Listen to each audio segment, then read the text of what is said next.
Bang Lecumanan. Dan Ya.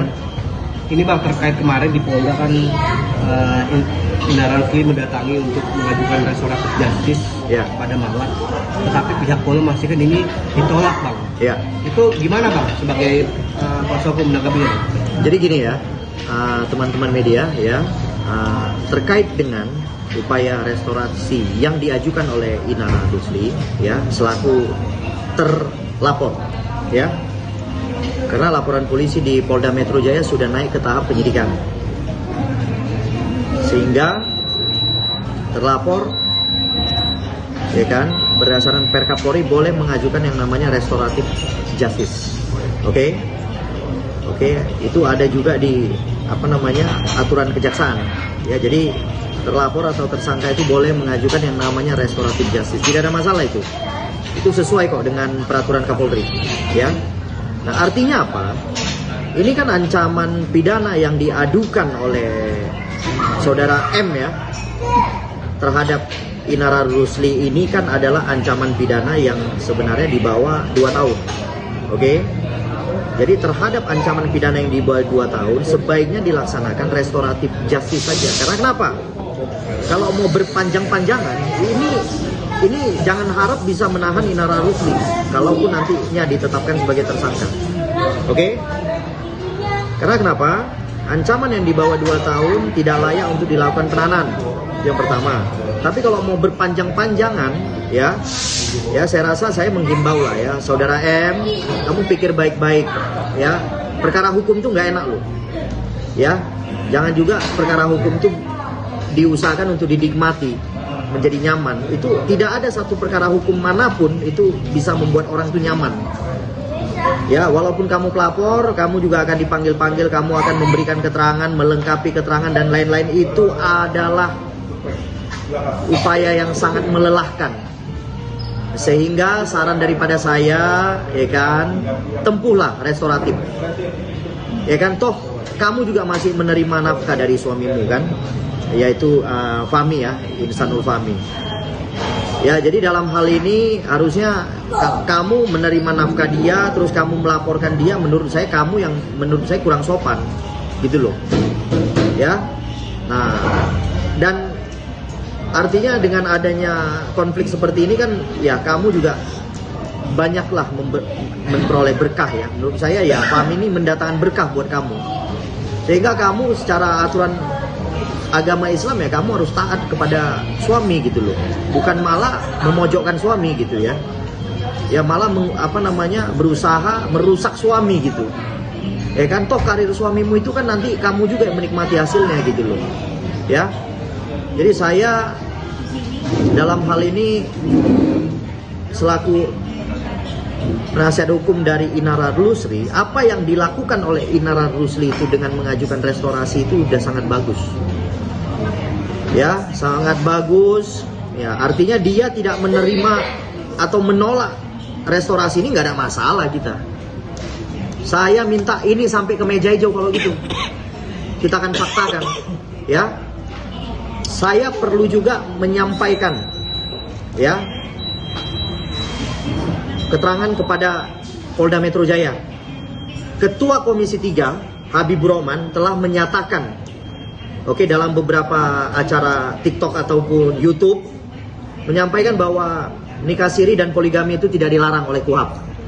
Jadi hati-hati Polda Metro Jaya, jangan sembarangan menetapkan orang jadi tersangka.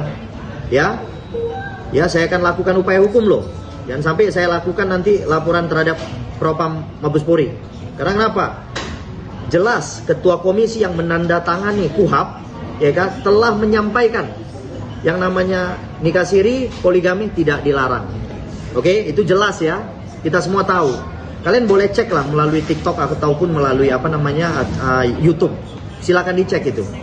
Ya. Jadi kalau kalian butuh ahli, kalian periksa dulu yang ngomong itu Pak Habibur Rahman itu, ketua Komisi 3. Jadi jangan kalian ya kan dengan atensi tertentu, dengan nafsu tertentu, dengan dorongan tertentu kemudian sembarangan menetapkan orang sebagai tersangka. Ya, saya yang paling depan akan melakukan upaya hukum.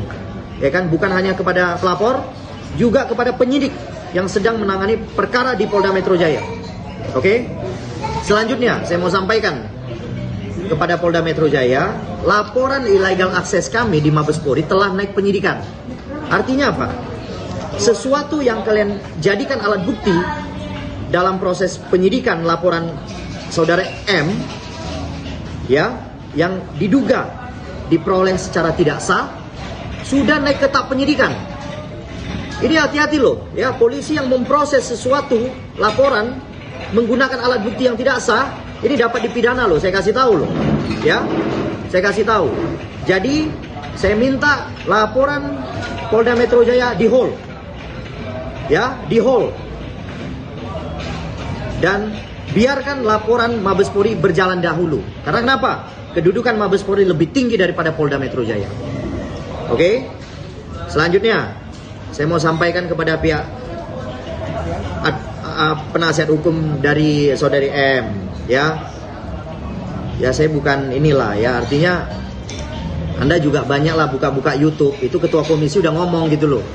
Jadi jangan seolah-olah, ya kan, menafsirkan kemana-mana gitu. Ya, saya tidak mau berkomentar terkait nikah sirinya karena itu personal. Oke? Saya hanya mau mengomentari terkait penegakan hukumnya. Karena kenapa? Saya diberikan kuasa oleh Inara Rusli adalah dalam rangka penegakan hukum. Oke, bukan mencampuri urusan pribadinya. Oke? Jadi terkait dengan nikah sirinya biarkan nanti ahli yang menjelaskan. Oke?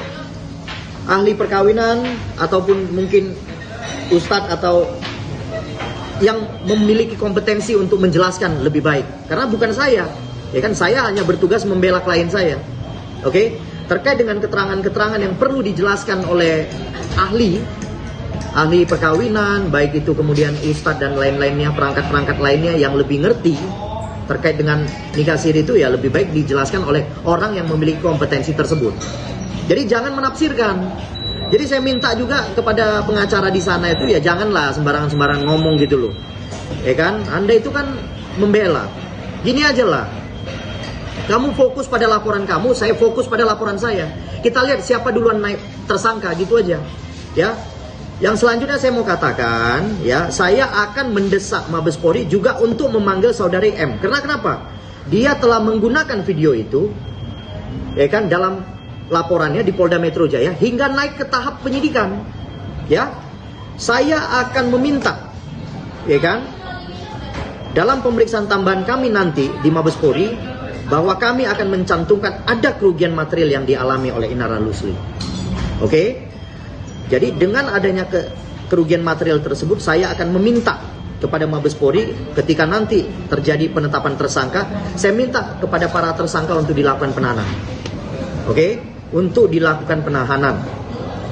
Nah, tapi saya jelaskan lagi bahwa kami masih membuka pintu damai.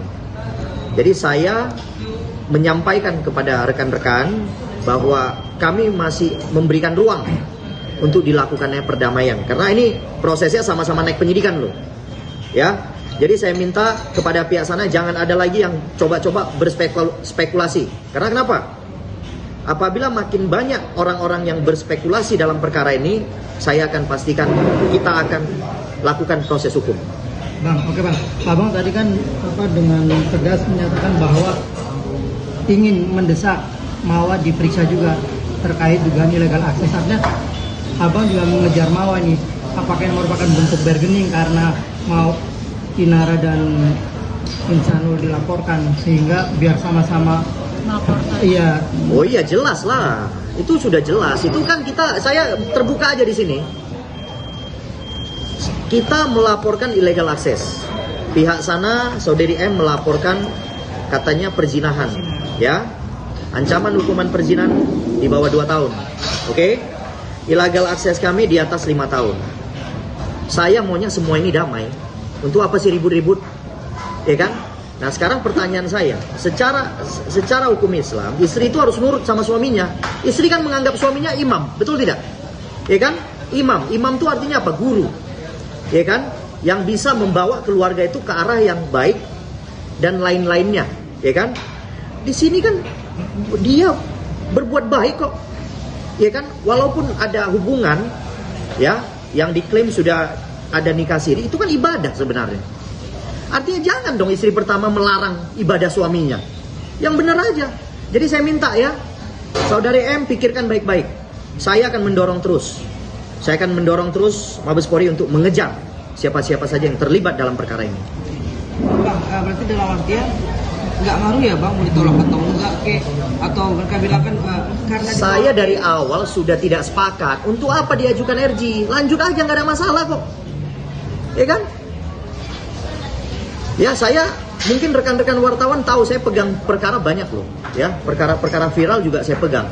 Ya, saya tidak pernah mengajarkan klien saya untuk RG ataupun untuk damai. Nggak ada.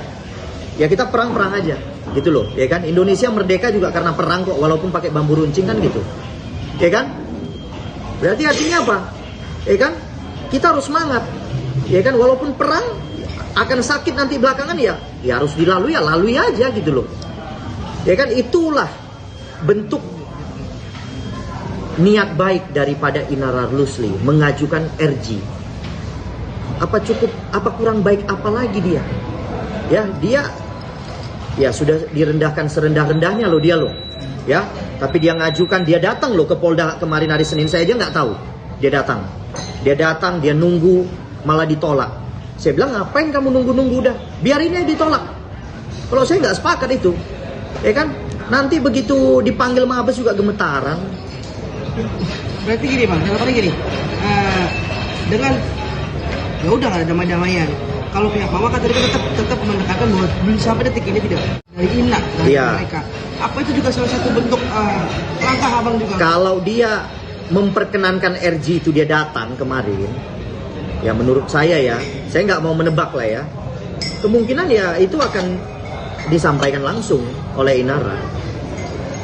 Itu kan personal, ngapain sih diumbar-umbar? Ya kan, diumbar-umbar ke publik itu untuk apa? Itu kan personal sebenarnya. Ya duduk aja mereka 3 orang sama-sama.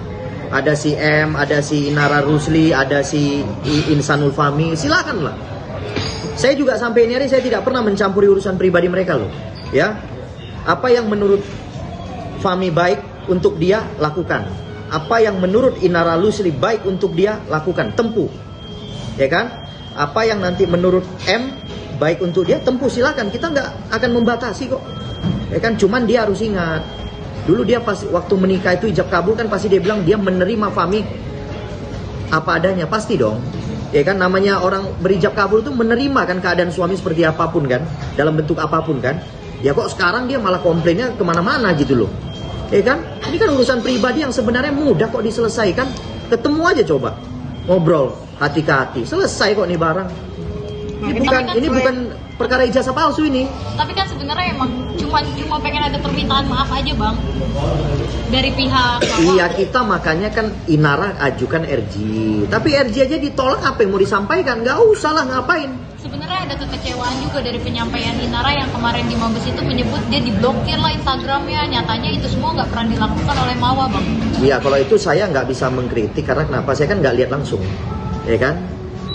Ya, kalau misalnya M kasih lihat yang benar atau dia tidak memblokir, saya lihat ya saya bisa kasih komentar. Kalau yang nggak saya lihat janganlah saya kasih komentar, betul kan? Cuman yang saya lihat, ya kan, Inara sudah mengajukan RG, tapi RG-nya sengaja ditolak, sehingga apa? Ya berarti niat baik kita itu ditolak sama mereka. Sebenarnya dalam rangka niat baik itu kan kita nanti bisa menyampaikan maaf ya atau apa kan bisa saja. Cuma niat baiknya dia ditolak gimana? Berarti kan pihak sana seolah-olah berniat untuk meneruskan laporan ini. Nggak apa-apa, kita sambut kok. Dari Sabang sampai Merauke saya tunggu. Ya, nggak ada mundurnya saya selangkah pun. Kasih tahu pengacara sana. Oke, bang, kemarin. Tapi bilang loh sama pengacara sana, juga suruh kliennya jangan mundur. Ya, langkah maju terus. Oke. Bang, ya. Kan klien abang kan Saudari M, kamu punya karir yang bagus. Ya belakangan saya lihat dari diantara konflik-konflik ini kamu juga ada berkah lah ya dari konflik ini gitu loh ya. Jadi harusnya disadari segera sebelum terlambat ini loh ya. Kesenangan itu bisa tiba-tiba berakhir loh nanti, saya kasih tahu ya. Kalau mau kesenangan yang permanen, perdamaian. Kesenangan yang permanen kamu dapat. Tapi kalau kamu mau kesenangan yang sementara, nanti tiba-tiba ketidaksenangan yang datang padamu, ya udah. Bang, perdamaian dalam artian seperti apa sih Bang? Mungkin Bang, apakah Saya belum bisa menjelaskan terlalu detail ya, karena itu tupoksi daripada Insanul Fahmi, Inara Rusli, dan saudari M. Mereka yang bisa duduk bareng, baru mereka yang diskusikan perdamaiannya seperti apa gitu. Kita kan cuma tim pembela, ya kan? Ya, tim pembela itu ya kita akan berusaha membela klien kita sampai titik darah penghabisan, udah pasti itu. Oke Bang, kemarin juga ada statement Inara yang membuat masyarakat itu justru mengkritik keras. Artinya ketika dia sebut meminta kepastian dari Ihsanul dan Mawar. Iya, itu pastilah. alasannya apa Bang? Kok sampai Inara mengeluarkan statement tadi? Mereka yang minta, Inara minta kepastian. Ya, kita mohon maaf, Inara ya harus meminta kepastian dong. Semua wanita itu pasti meminta kepastian, Pak. Nggak ada wanita yang meminta ketidakpastian. Coba tunjukkan sama saya, apakah ada wanita yang meminta tidak kepastian atau ketidakpastian? Semua wanita, ya mungkin mbak-mbak ini juga saya rasa pasti meminta kepastian, benar tidak? Itu sudah umum, itu nggak perlu saya jelaskan lagi. Itu adalah apa ya namanya, kebutuhan personal itu. Jadi nggak bisa dijelaskan lagi dengan kata-kata itu. Jadi biarkan kepastian itu mengalir. Nah, ya kita biarkan kepastian itu mengalir. Yang jelas klien saya sudah menuntut kepastian itu. Nah, kenapa? Karena klien saya itu anaknya 2 atau 3 itu kalau nggak salah. 3. Ya, 2 atau 3 ya. Nah, artinya anak-anak kan perlu kepastian, ya kan? Ibunya tidak perlu kepastian, anaknya perlu kepastian, benar kan? Nah, apalagi? Oke Bang, gini. Bang, Ini kalau kan kemungkinan- klien Abang ini kan udah jatuh ke timpa tangga, dihujat satu Indonesia Raya, Iya. sejagat raya. Iya. Kondisinya, nah langkah tegas dan hukum Abang untuk memenangkan klien Abang itu apa? Saya cuma mau nyampaikan kepada Mbak Inara, klien saya, biarlah ketimpa tangga di depan, di belakang kita naik perahu jalan-jalan. Nah ya, jadi nggak usah khawatir.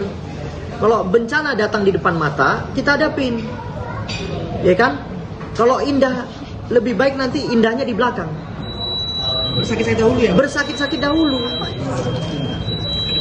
indah di belakang pada waktunya nanti. Bicara kemungkinan terburuk Bang, kan besok kan Inara, IF dan M akan bertemu. Ya, Bang, apabila M menyuruh IF pilih gua tinggalin Inara, gimana Bang sebagai kuasa hukum? saya itu personal. Iya, personal. Itu personal. Saya boleh, ya kan? Mau berbicara boleh, ya itu urusan dia gitu. Cuman saya mau sampaikan di sini, klien saya sudah meminta kepastian. Oke? Jadi saya juga akan menuntut kepastian ini Mas Insanul Fahmi. Jangan juga digantung-gantung ini. Ya kan? Ini klien saya kalau digantung-gantung, waduh, besok bisa makin kurus dia loh. Berarti apapun kepastian itu siap menerima Inara menurut Abang? Saya Di belum lepas bisa atau berkomentar ke dinikahin? sana karena kan Inara belum menjelaskan apa maunya kepada saya. Cuman konferensi pers hari ini adalah proses penegakan hukum. Ya, saya hanya bisa menjelaskan proses penegakan hukumnya, tetapi proses personalnya saya nggak bisa. Karena kenapa? Saya nggak boleh masuk ke wilayah itu di wilayah personal. Nanti saya melanggar kode etik. Oke, tapi keyakinan Abang gimana? Kira-kira Keyakinan saya, ya, saya ini punya boleh kan? Berasumsi boleh dong. Ya kalau orang rasa sayang kan agak susah juga ya. Kalau udah sayang, berarti keyakinan Abang Ihsanul tetap milih tidak akan melepaskan Inara. enggak, saya nggak mau berspekulasi ke sana dulu, ya. Saya nggak mau berspekulasi dulu ya rekan-rekan wartawan ya. Cuman saya perlu jelaskan ya, namanya rasa sayang. Ya kayak rekan saya inilah ya. Rekan, kalau udah sayang gimana rekan? Ya kan? Ya kita ini dong, nggak, ya pasti keingat kan? Keingat. Nah sebaiknya syariat hukum Islam kan membolehkan lebih dari satu, ya. Artinya saya minta kepada M, terima apa adanya sesuai yang dia pernah lafalkan sumpahnya waktu di pernikahan, ya kan? Terima apa adanya Fahmi. Nah, nanti saya lihat juga klien saya apakah dia terima apa adanya saudari Fahmi juga. Jadi secara syariat Islam saya rasa kan boleh, lebih dari satu boleh ya. Nah, jadi itu tidak dilarang ya, sesuai pandangan Ketua Komisi 3.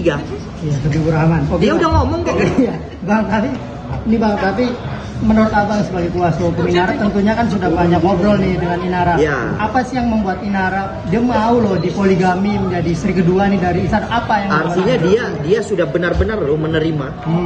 Dia yang baru kenal dengan Fahmi aja dia menerima apa adanya. Jadi saudari M ini yang udah lama kenal Fahmi malah dia pula yang nggak menerima, kan bingung saya jadinya. Harusnya yang lebih kenal dong yang lebih menerima, iya kan? Nah, jadi ini coba teman-teman wartawan juga jelaskanlah kepada saudari M, ya kan, untuk dia lebih bisa menerima Fahmi gitu loh. Bukan orang jahat kok Fahmi ini. Emang orang jahat Fahmi ini? Masih memberikan nafkah, masih bertanggung jawab terhadap anaknya. Apalagi coba? Oke, apa menurut Abang? Kecuali dia tidak bertanggung jawab, itu baru. Dia bertanggung jawab, masih menjalankan tanggung jawabnya terhadap saudari M, gimana sih?